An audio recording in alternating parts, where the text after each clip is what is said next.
자, 오늘은 여기 앉아. 여기 앉아. 복음은 율법의 마침표이다. 갈라디아서 2장을 중심으로 여러분과 함께 나누겠습니다. 지난 시간에는 갈라디아서 1장을 중심으로 다른 복음은 복음이 아니다라는 주제로 말씀을 드렸습니다. 그러니까 바울이 복음을 전파하고 난 다음에 갈라디아 교회로부터 온 갈라디아 교회 유대로부터 온 거짓 선생들의 가르침이 교회의 혼란과 분란을 가져오게 되자 바울이 서신을 통하여 바울이 전했던 복음 외에 천사가 전한다 할지라도 다른 복음을 전하는 자는 저주를 받을 것이라 라는 그 강력한 의사를 표현했던 것입니다. 그래서 오늘은 1장에 이어서 복음은 율법의 마침표라는 주제로 말씀을 나누겠습니다. 여러분, 제목에서 주는 의미로 보아 복음이라는 것이 더 클까요? 율법이라는 것이 더 클까요? 더 포용력이 복음이죠, 그렇죠? 복음은 율법의 마침표다. 그럼 복음은 은혜이며 율법은 행위입니다. 그러면 은혜와 행위는 어느 쪽에 더 은혜에 우리가 비중을 둬야 되는 것입니다. 그렇기 때문에 갈라디아 교회 사람들에게 그리스도는 이미 더 나은 복음을 입은 사람으로 그 위에 율법을 덧입을 필요가 없다라는 것을 강조하는 것이 오늘 설교의 결론입니다. 2장 1절에 14년 후에 내가 바나바와 함께 디도를 데리고 다시 예루살렘에 올라갔더니 라고 얘기하고 있습니다. 그러니까 이제 바울이 갈라디아 교회에 있는 문제를 다루면서 자신이 14년 전에 예루살렘에 갔던 일을 회상하면서 거짓 교사에 의해서 퍼지고 있는 문제에 대해 그때 14년 전에 있었던 AD 49년에 열렸던 예루살렘 공회에서 결정된 내용을 지금 갈라디아서에 그를 설명하고 있는 것입니다. 이 회의에서 예루살렘 공회에서 그리스도를 영접한 이방인들에게 유대인과 같이 할례를 행하게 하느냐에 대한 논의가 시작이 된 거예요. 그러니까 사도행전에 언급된 내용을 살펴봄으로써 예루살렘 공회에서 이 안건에 대해 어떠한 결정을 내렸는가를 우리가 알아봅니다.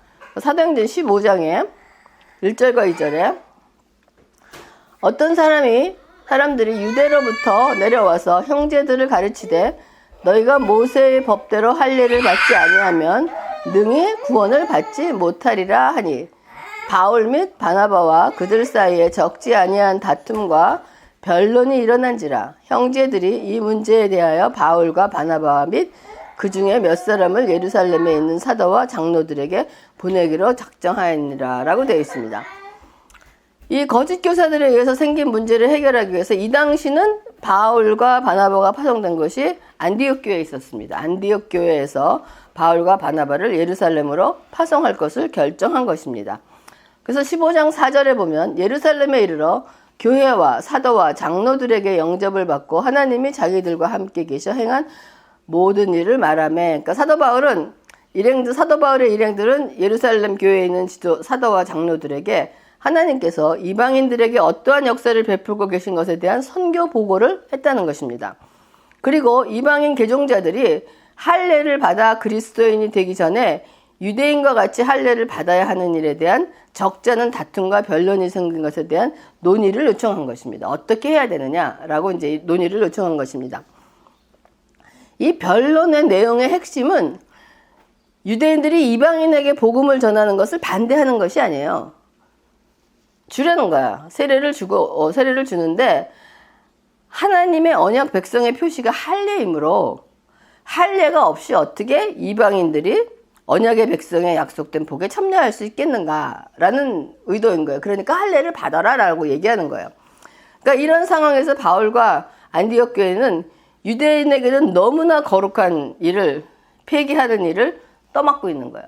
유대인들에게 할례가 얼마나 중요한가면 여러분 안식일을 오버라이드 한다고 그러지 않았습니까? 안식일에는 아무것도 하지 말아야 되는데 할례하는 날이 안식일과 겹치면 할례를 했던 것처럼 이 유대인들에게는 할례라는 것은 어마어마하게 중요한 그런 의미를 갖고 있었던 것입니다. 근데 그거를 지금 하지 말자 하는 그 안건을 갖고 온 거예요. 그러니까 예루살렘 공회에서 많은 토론 후에 이런 걸 토론하고 난 다음에 베드로가 고넬료 이야기에 관한 자신의 간증을 하고 나섭니다. 이제 사도행전에. 그 당시 베드로는 아마 상당한 권위를 가진 사도로서 베드로의 말에는 굉장한 무게가 실리게 되어 있고 결정 요인에 큰 영향력을 끼칠 수 있었던 것이 베드로의 어떠한 그 위치라고 볼 수 있습니다. 이 베드로의 간증의 내용은 사도행전 10장에 나오는데 로마군의 백부장 고넬료라는 사람은 하나님을 경외하는 사람이었는데 고넬료가 기도하는 중에 환상을 봅니다. 하나님의 사자가 와서 말하기를 너는 지금 요바에 있는 베드로야 하는 시몬을 청하여 오너라 라는 말씀으로 환상 중에 그런 말씀을 듣습니다. 그래서 그는 사람을 요바로 보내요. 그리고 그때 마침 요바에 있던 베드로가 기도를 하려고 지붕에 올라갈 때 베드로는 또 기도 중에 환상을 봅니다. 환상을 본 내용이 뭐냐? 사도행전 10장 11절에서 13절입니다. 하늘이 열리며 한 그릇이 내려오는 것을 보니 큰 보자기 같고 네 귀에를 메워 땅에 들여왔더라. 그 안에는 땅에 있는 각종 네 발 가진 짐승과 기는 것과 공중에 나는 것들이 있더라. 또 소리가 있으되 베드로야 일어나 잡아 먹어라 하거늘. 그러니까 환상 중에 큰 보자기 같은 것이 하늘로부터 내려왔는데 그 안에는 각종 짐승들이 들어있는데 소리가 나가 베드로야 일어나 잡아 먹어라 라고 했습니다. 그러자 베드로는 보자기에는 각종 짐승들은 율법에 먹지 말라고 되어 있는 것이기 때문에 대답하기를 베드로가 이르되 주여 그럴 수 없나이다. 속되고 깨끗하지 아니한 것을 내가 결코 먹지 아니하였나이다 라고 얘기하는 거예요. 그러니까 율법이 금한 것이기 때문에 베드로는 깨끗하지 않은 것을 먹을 수 없다라고 대답을 합니다. 그랬더니 하나님께서 다시 말씀하시기를 10장 15절에 또 두 번째 소리가 있을 때 하나님께서 깨끗하게 하신 것을 내가 속되다 하지 말라 하더라 라는 말씀을 주십니다. 하나님께서 이미 깨끗하게 하신 것을 베드로야 너가 속되게 더럽다 하지 말라고 하신 후 보자기가 다시 하늘로 올라가는 환상을 베드로가 본 것입니다. 베드로가 이 환상의 의미가 도대체 무엇일까 생각하고 있을 때 성령께서 베드로에게 말씀하십니다. 두 사람이 너를 찾아오면 의심하지 말고 그를 따라가라. 내가 그들을 보냈다라고 말씀을 주시는 거예요. 우리들이 이렇게 좀 말씀을 그냥 즉각 받는 이런 그런 성령 세대에 살았으면 얼마나 좋겠습니까? 그렇죠? 그러자 마침 고넬료가 보낸 사람이 와서 베드로에게 자초지정을 다 설명하고 이방인으로서 베드로를 초청하라는 하나님의 말씀을 따라 베드로를 데리러 왔다라고 얘기합니다. 그래서 베드로가 이방인의 집에 가서 복음을 전했던 일을 베드로가 예루살렘 공회에서 지금 간증을 하는 것입니다.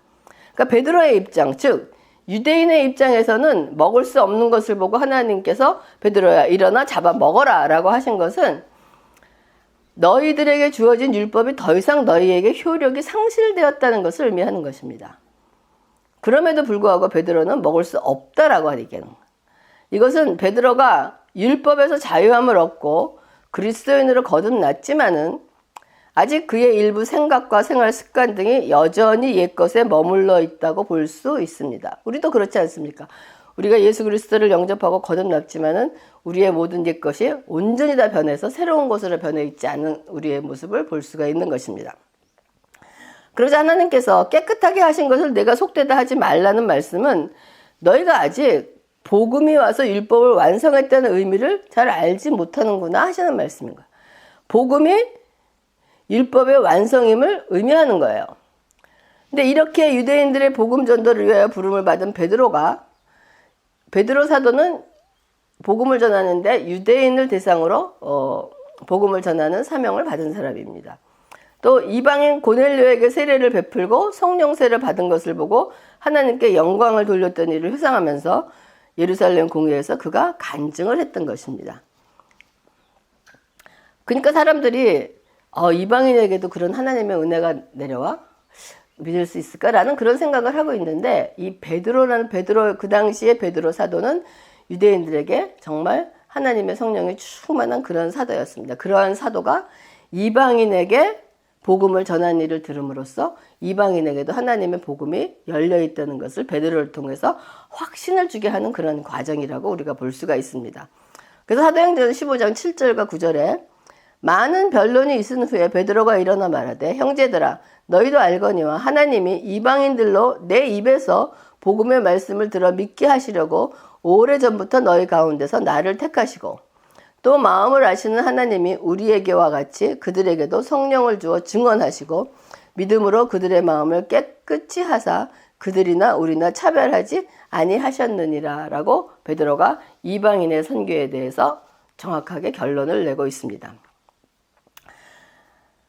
베드로는 이방인들도 유대인과 동일하게 주 예수로 구원받은 줄을 믿는다고 확신한다고 지금 얘기를 하고 있는 것입니다. 그리고 난 다음에 모든 토론을 마친 후에 이 당시 예루살렘 교회 수장이었던 야고보가 모든 회의를 듣고 그 일을 정리하여 선포합니다. 사도행전 15장 13절과 19절에 말을 마침에 야고보가 대답하여 이르되 형제들아 내 말을 들으라. 그러므로 내 의견에는 이방인 중에서 하나님께로 돌아오는 자들을 괴롭게 하지 말자라고 얘기하고 있습니다. 그러니까 그 당시 예루살렘 시장이었던 야고보가 내 말을 들으라라고 결론을 내리는 것입니다. 이방인 그리스도인들을 괴롭게 하지 말자, 즉 율법의 굴레를 씌우지 말자는 거예요. 할례를 받으라, 이것 해라, 저것 해라 라고 하면서 괴롭히지 말라고 선포를 한 것입니다. 그리고 모든 교회에게 편지로 회의 결과를 보냅니다. 사도행전 15장 23절에서 27절. 그 편에 편지를 붙여 이르되 사도와 장로된 형제들은 안디옥과 수리아와 길리기아에 있는 이방인 형제들에게 문안하노라. 들은즉 우리 가운데서 어떤 사람들이 우리의 지시도 없이 나가서 말로 너희를 괴롭게 하고 마음을 혼란하게 한다 하기로 사람을 택하여 우리 주 예수 그리스도의 이름을 위하여 생명을 아끼지 아니하는 자인 우리가 사랑하는 바나바와 바울과 함께 너희에게 보내기를 만장일치로 결정하였노라 라고 얘기를 하고 있습니다. 그러니까 유대에서 내려왔다는 가짜 선생은 예루살렘에서 보낸 사람이 아니라는 것이 드러났습니다. 그런 가짜 선생들이 와서 다른 복음을 전하면서 너희들을 괴롭게 하고 혼란하게 한 것은 잘못된 것이라 라고 할례를 받을 필요가 없다고 하며 바울과 그와 함께한 지도자들을 인정하는 내용으로 각 교회에 편지를 보내는 것입니다. 여러분, 이 사도행전 15장의 예루살렘 공회는 이 공회에서 결정된 이 내용은 복음이 이방인에게 전해지는 관문이 활짝 열리는 계기가 되었으며 구원은 율법이란 이런 어떤 행위를 통해서 이루어지는 것이 아니라 은혜라는 복음의 통로를 통하여 이루어지는 것을 다시 확인하고 견고한 뿌리를 내리는 계기가 된 사건입니다. 그래서 우리가 사도행전 15장의 그 예루살렘 공회의 사건은 굉장히 중요한 그래서 결국은 여기서 말하는 것은 우리가 알고 있는 이신칭의에 대한 그런 얘기를 하고 있는 것입니다. 이렇듯 바울은 갈라디아 성도들에게 예루살렘 공회에서 있던 일을 회상하면서 다시 갈라디아서 2장 9절과 10절에 또 기둥같이 여기는 야고보와 게바와 요한도 내게 주신 은혜를 알므로 나와 바나바에게 친교의 악수를 하였으니 우리는 이방인에게로 그들은 할례자에게로 가게 하려 함이라. 바울이 여기에 야고보와 게바와 요한도 내게 주신 은혜를 알므로 나와 바나바에게 친교의 악수를 하였다. 이것은 바울에게 굉장히 중요한 내용입니다. 왜냐하면 이 당시 사람들이 이 거짓 교사의 이런 할례를 받아 이런 다른 복음만 문제가 있었던 것이 아니고 바울도 네가 무슨 사도냐 라는 그 사도에 대한 이슈가 굉장히 많이 돼 있었거든. 넌 사도 아니다. 그러니까 이 사람네들이 여길 때는 야고보와 게바는 베드로입니다. 베드로와 요한 이 세 사람은 예수님의 수제자였어요. 이 사람들과 바울과의 관계를 이렇게 얘기함으로써 바울도 이들이 인정하는 하나님의 그러니까 사도라는 것을 인정하는 어떤 그 계기가 되는 아주 중요한 그런 사건이기도 합니다.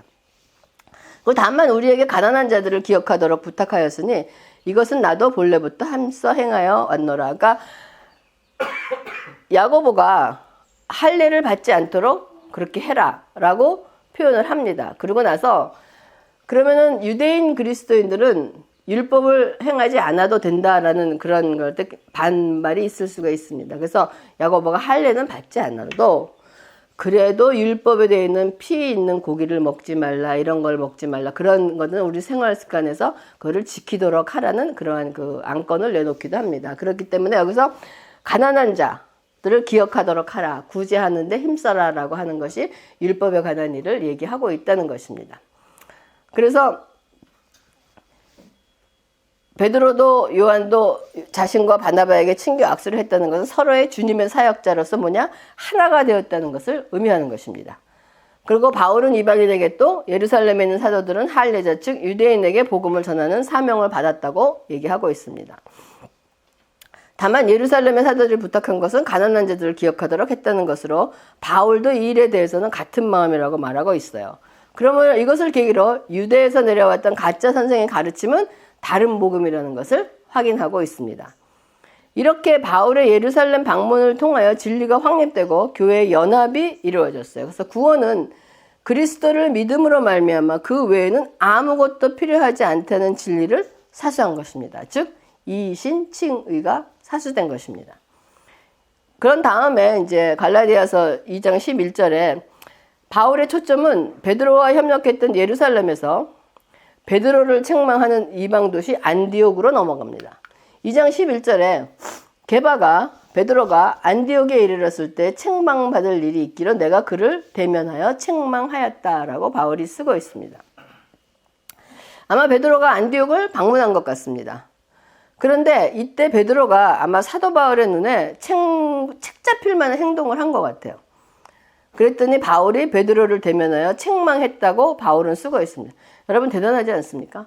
지금은 우리가 바울이 대단한 사도라고 생각하지만 그 당시 사람들이 생각하는 바울과 베드로는 아마 엄청난 차이가 있었을 거예요. 그런데 베드로가 바울을 야단치는 건 뭐 있을 수 있는 일이지만 바울이 베드로에게 해준다는 것은 이거는 하극상이나 마찬가지 있을 수 없는 일 같은 그런 생각을 합니다.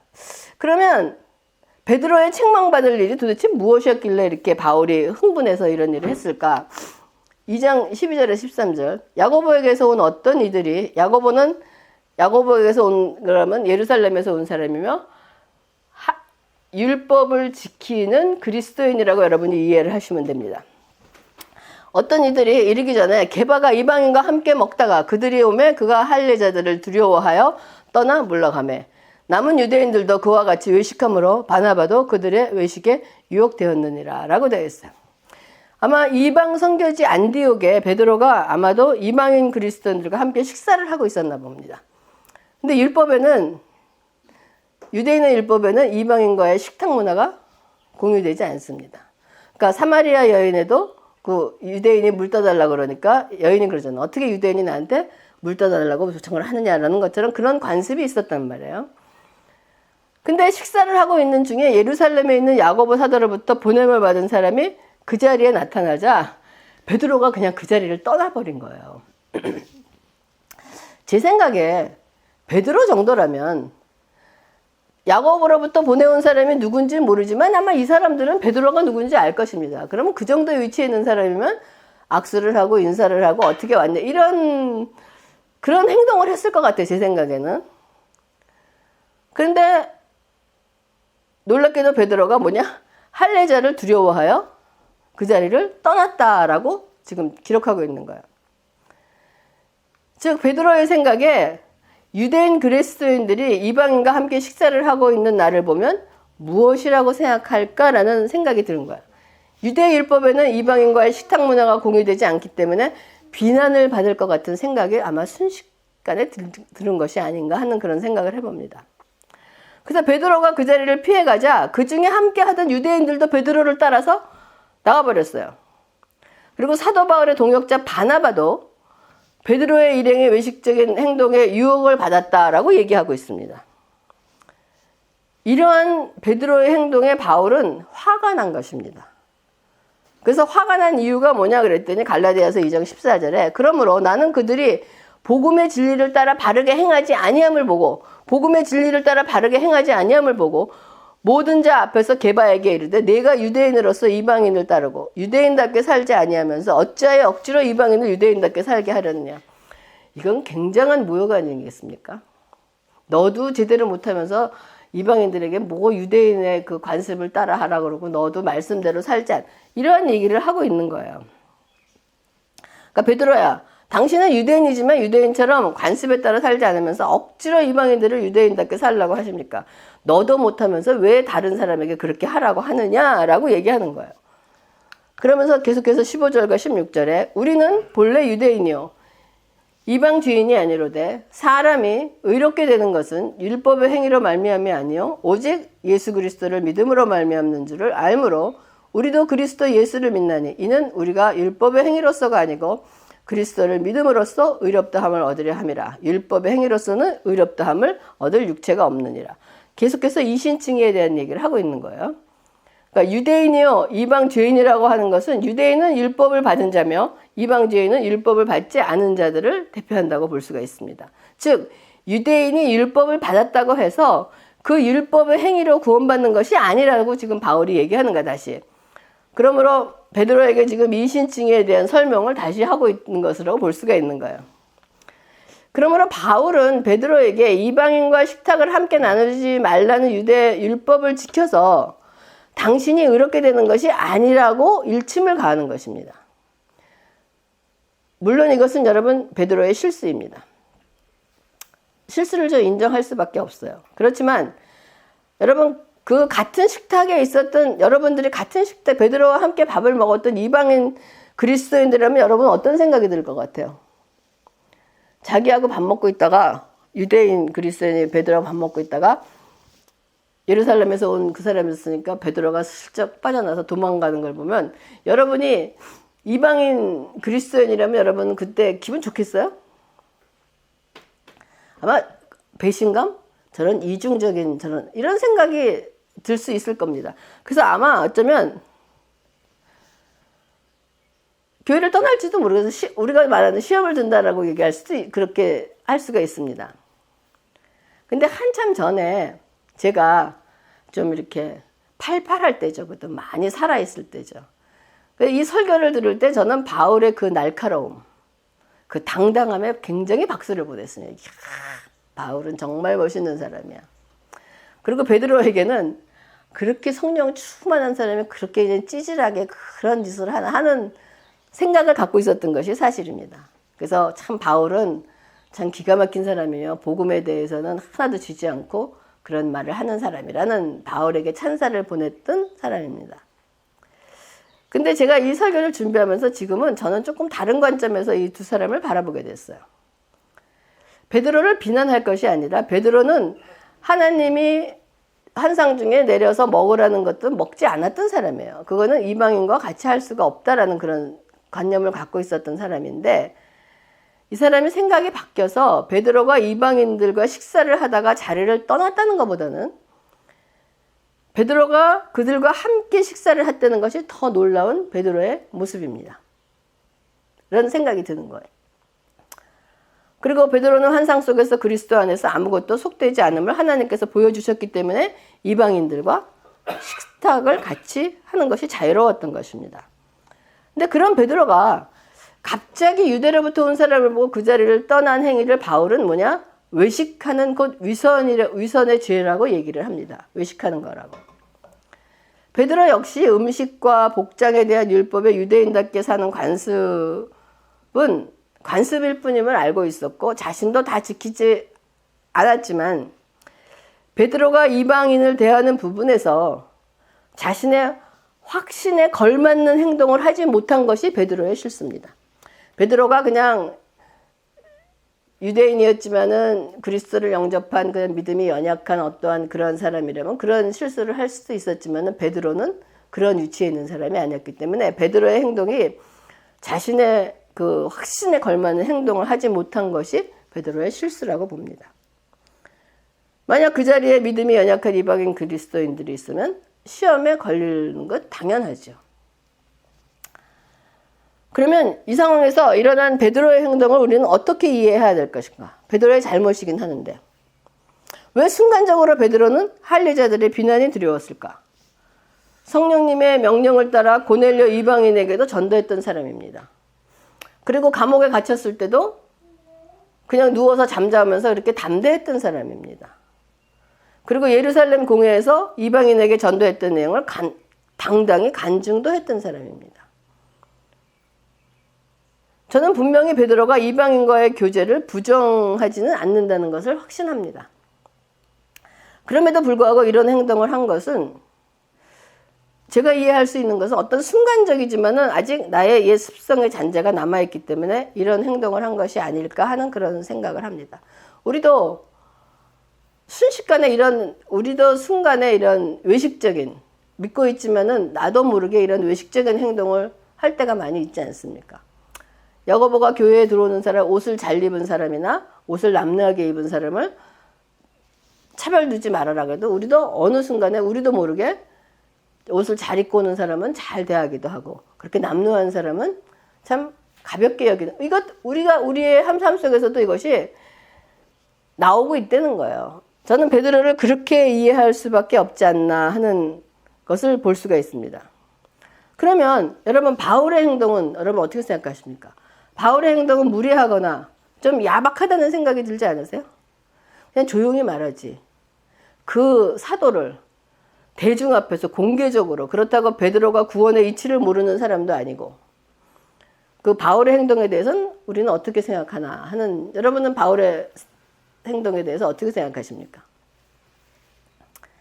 아마 바울은 자기보다 명성이 높은 사람을 망신 주어서 자기 자신을 내세우려는 것은 아니었다고 봅니다. 다만 그의 관점은 그들이 복음의 진리를 따라 바르게 행하지 아니함을 보고 화가 난 거예요. 그러니까 즉 복음과 함께 똑바로 걷지 않다는 거예요. 말씀 따로 행동 따로 이렇게 따로따로 논다고 생각했기 때문에 이거를 지금 지적한 거란 말이에요. 그러니까 바울은 베드로의 행동만을 바로잡으려는 것이 아니고 원리를 지적하는 것이에요.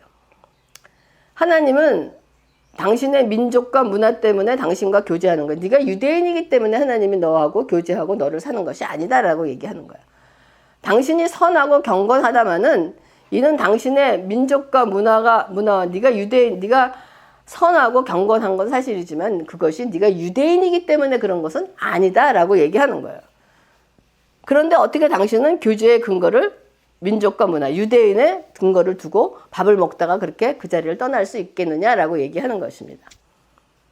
그리고 계속해서 바울은 할례받은 자들이 두려워서 그 자리를 피한 베드로에게 베드로여 당신은 이미 그리스도께 인정을 받았으므로 할례받은 자들에게 인정받을 필요가 없대. 그들이 무슨 얘기를 한다든지 그거에 대해서 네가 두려워할 필요가 없다라고 얘기를 하는 거예요. 여러분 빈틈없는 진리의 논리 전개입니다. 할 말이 없어요. 그 바울의 말이 맞아요. 절대적으로 맞는 말입니다. 그러나 좀 여러분 몹시 까칠하지 않습니까? 저도 이건 좀 이해할 수가 제가 옛날에 그렇게 까칠했어요. 그러니까 그걸 못 보고 넘기는 거야. 그건 꼭 짚고 넘어가야 되는 거야. 그러면 짚고 넘어갈 때 바른 얘기는 하지만은 그 말을 받는 사람은 마음의 상처를 굉장히 많이 받았다는 거예요. 아마 이런 말을 들으면 대부분의 성도들은 바울과 척을 질 겁니다. 바울에 순종하고 따라가기보다는 바울과 척을 지고 아마 다른 교회로 가고 상처를 받고 뭐 예수 믿는 사람이 저럴 수가 있어 라고 얘기하면서 떠날 수도 있을 것 같습니다. 그러므로 바울도 갈라디아서 2장 20절에 그 유명한 말을 남기지 않습니까? 내가 그리스도와 함께 십자가에 못 박혔나니 그런즉 이제는 내가 산 것이 아니요 오직 내 안에 그리스도께서 사시는 것. 이제 내가 육체 가운데 사는 것은 나를 사랑하사 나를 위하여 자기 자신을 버리신 하나님의 아들을 믿는 믿음 안에서 사는 것이라. 이런 굉장히 유명한 말씀을 남깁니다. 바울이 이 베드로의 어긋난 행동을 모든 사람 앞에서 책망했던 바울의 행동에 대해서 우리가 다시 한번 생각해 보게 됩니다. 물론 하나님의 말씀에 어긋난 것은 올바르게 고치고 책망할 것이 있으면 책망하고 비난받아야 될 것이 있으면 비난받아야 되는 것은 당연한 것입니다. 그러나 여러분 그 방법은 좀 달라야 하지 않을까 하는 그런 생각을 합니다. 사도 바울이 1차 선교 여행 도중에 무슨 이유인지 모르지만 동행했던 바나바의 조카 마가가 선교 도중에 선교 여행 중에 돌아왔습니다. 그렇기 때문에 2차 선교 여행 때 바나바가 바울을 데리고 가자 그랬더니 바울이 절대적으로 반대를 합니다. 그래서 결국은 바나바와 바울이 다툼을 해서 갈라서고 바울은 바나바가 아닌 실라와 2차 선교 여행을 떠나는 사건이 벌어졌습니다. 아마 이 당시 바울을 보면 진리의 말씀에 순종하면서 조금 더 어긋나는 것은 용납하지 않았던 것 같아요. 예리한 칼과 같은 면이 보이지 않습니까?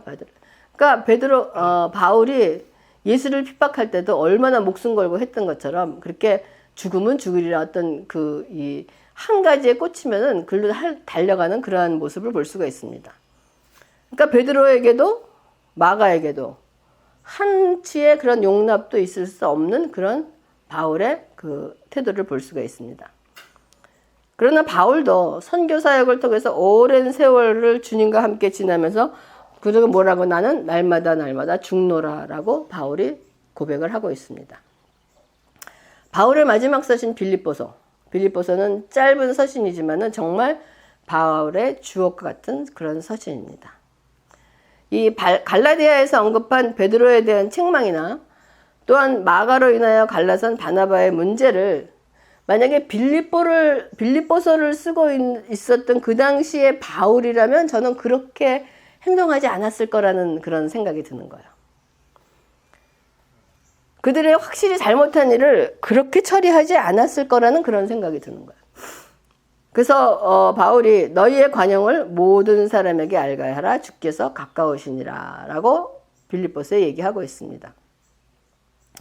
저에게 이 말씀은 주께서 가까우신다라는 말씀이 물론 주님이 가까이 지금 재림에서 가까이 오신다는 것은 뜻하긴 하지만은 또한 이 말씀이 저에게는 어떻게 들리냐면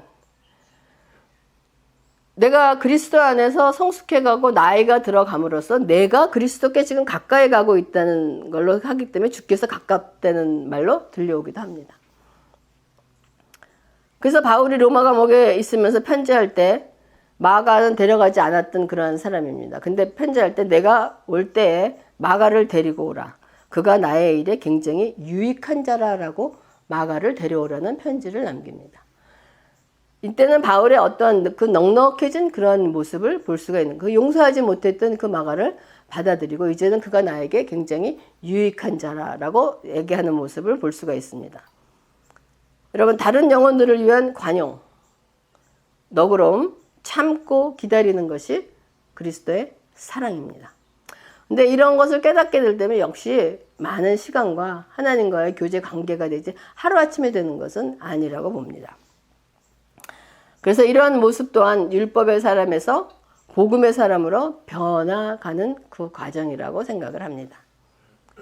아직 여러분들은 젊기에 지금 많은 것을 바랄 수 없지만은 이런 것을 바랄 수 없지만 여러분 방향만은 확실히 잡고 그 길을 향해 달려가시기를 주님의 이름으로 축원합니다.